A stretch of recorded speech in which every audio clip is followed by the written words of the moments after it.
Our beloved Boss Mike Cervera.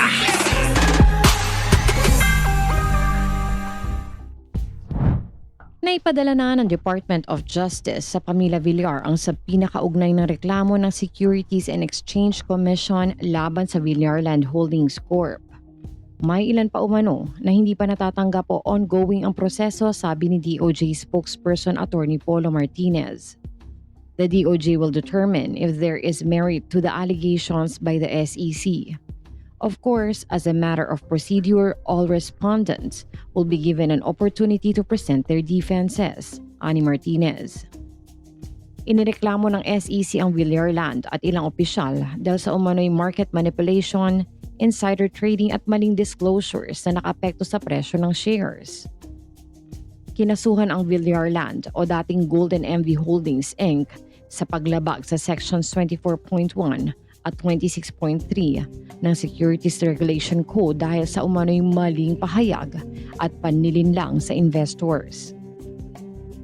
Kabilang sa mga respondents sina Manuel Villar Jr., Cynthia Villar, Cynthia Javares, Manuel Paulo Villar at incumbent Senators Camille Villar at Mark Villar, pati sina Ana Marie Pagsibigan at Garth Castañeda. Kinasuhan din ng SEC ang Infra Holdings Corp. At MGS Construction dahil umano sa price manipulation.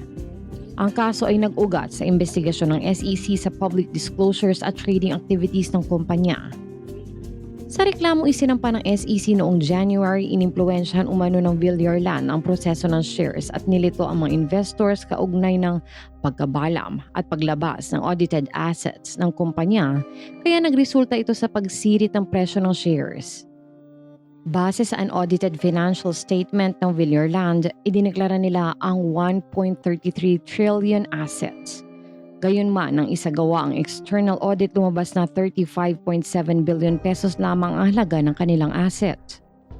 Sa isang statement, binanggit naman ng Villar Land at kanilang mga direktor na ang sabina ay isang pagkakataon para maipaliwanag nila ang kanilang panig at masagot ang mga aligasyon sa tamang forum. The company and its directors are fully prepared to cooperate with the proper authorities and are confident that an impartial panel will find that no violation of law was committed, diin ng kumpanya. Sa ngalan ni Boss Mike Cervera, ito po si Anino TV na nagsasabing mahalin natin ang ating kapwa, ipagdasal po natin lagi ang ating bansa. Magandang umaga, magandang hapon at magandang gabi.